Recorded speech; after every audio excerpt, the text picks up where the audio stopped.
welcome to Crank It Up. I'm Jim Price, and today I want to talk about rule number 1. You're probably wondering why this video is airing at 4 a.m. Eastern instead of noon.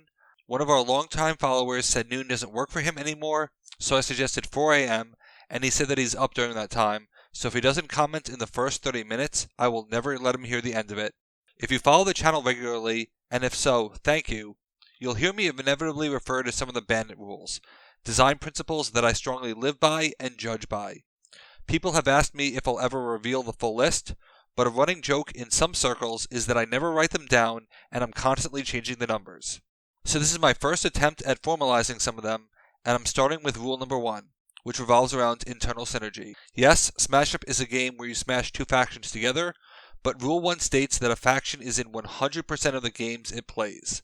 In other words, a faction needs to work with itself first and foremost, and can't rely on the presence of another faction in order to make its card successful.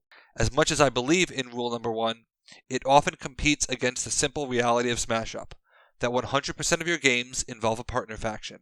Sometimes it is difficult to discern bad cards from bad fits. Smoke Bomb, for example, is a bad card. Yes, it can do niche things, but compare it against modern protection cards, and it's night and day. Ninja Acolyte, however, is conceptually a good card, but a bad fit because the ninjas have no logical targets for it. Many of these bad fit cards I've talked about in various retrospectives already.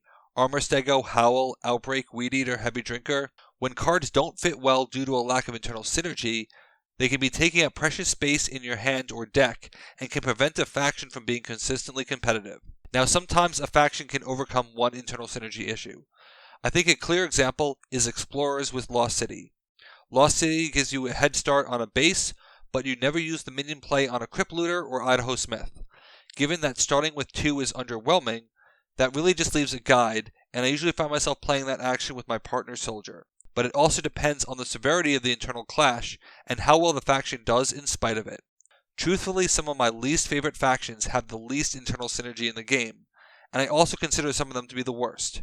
Time Travelers really don't have that great target for a do-over or Dr. Wen. And yes, you can do a Repeater Perfect, but it slows down your draw, and Repeater Perfect doesn't have the best actions in its own faction. Grannies can play extra actions and an extra minion, but your options are underwhelming.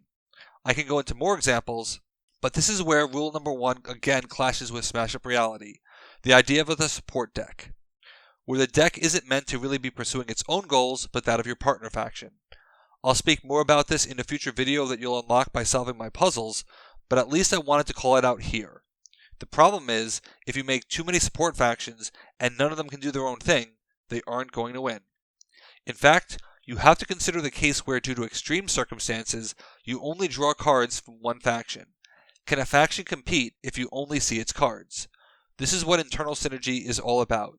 If necessity forces you to play just a single faction for part of the game, can you hold your own?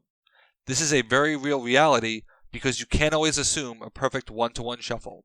It's surprisingly easy to find questionable synergy choices that, at least for me, mute some otherwise interesting abilities. I've talked about many of these over the years, but never all in one video, so I'd like to go over some examples of who gets it right and who doesn't. Sir Squeezes is a common example in my mind. How is this a good ability for teddy bears, regardless of their pairing? Snuggly bears have the low power granularity, but can be played for free anyway. Fun Bear doesn't make sense as part of a burst play, which it is. This could be a nice catch-up play for Lovey Bear if a rival minion there can supply power, but for teddy bears alone, Sir Squeezes is a Nick Fury who can't play a 4 or higher. Yes, Sir Squeezes can do cool things with magical girls, shapeshifters, superheroes, ignobles, and a few others, but it's definitely a synergy-dependent minion and doesn't give the teddy bears a clear game plan in a vacuum. This is the same problem for Care Package, giving you an extra minion play without a real logical candidate. Care Package certainly isn't a bad card, it's great, but it is a curious fit. Counting Sheep is another classic example. In addition to these types of abilities never making sense, since your rivals can exploit the power to their benefit, the sheep have no way of setting this up themselves. You can do something cool with Elf Help Guru or comparable abilities, but once again there is no in-house solution, and this becomes a dead card otherwise. This doesn't apply to everyone, but as players, we tend to like to see unique abilities with no duplicates. Sometimes that means that a good ability can be wasted in the wrong context, and Mole immediately comes to mind. I love Mole's ability, but the spies have no logical uses for it, making it an odd fit.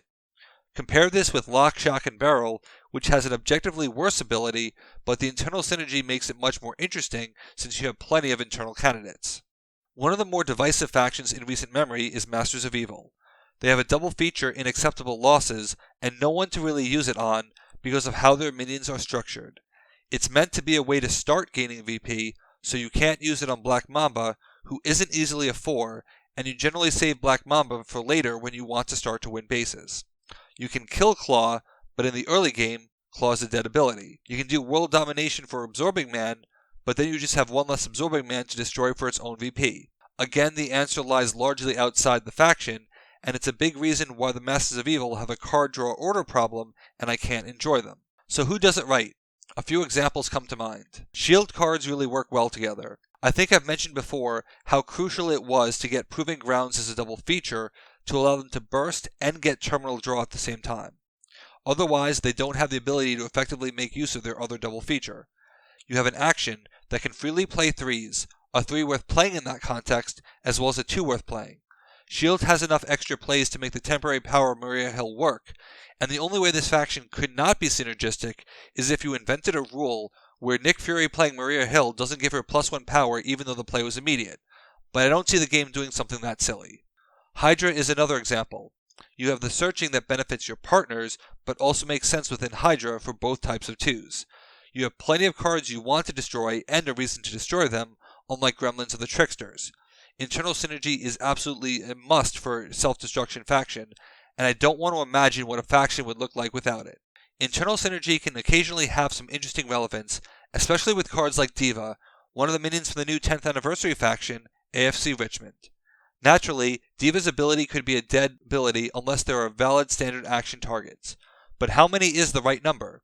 This is one of the key questions that an all-star style faction like AFC Richmond needs to answer. You have 10 actions that need to serve as 10 minions, but putting too much weight into one is a disservice to the other. It's important that internal synergy not be confused with faction openness, but the two can be related. For example, Luchadors used to require a lot more presence of setup actions, but the faction constraints were loosened to include trap-style minion modifiers.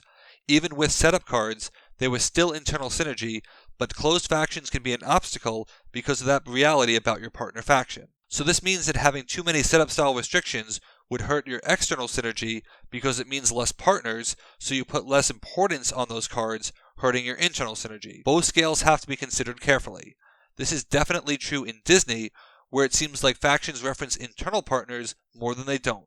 In some of those cases, I think the internal synergy is so strong that it creates a consistency not easily undone. In fact, I think the modern focus on internal synergy is what makes factions more consistently competitive nowadays, which in itself is a good thing. It just makes previous factions weaker when they don't have it. When you look at a card like Teamwork or Grimm's Blessing, those cards say, yeah, I don't care if I have a lot of partners, this is what I need myself to win, and it ends up working in the end. Internal synergy is extremely important and should be the first consideration for any faction, custom or released. What factions do you think have the best or worst internal synergy? And how many actions should work with Diva in the AFC Richmond context? Let me know in the comments. Thanks for watching. Be sure to like and subscribe. Let's shut it down.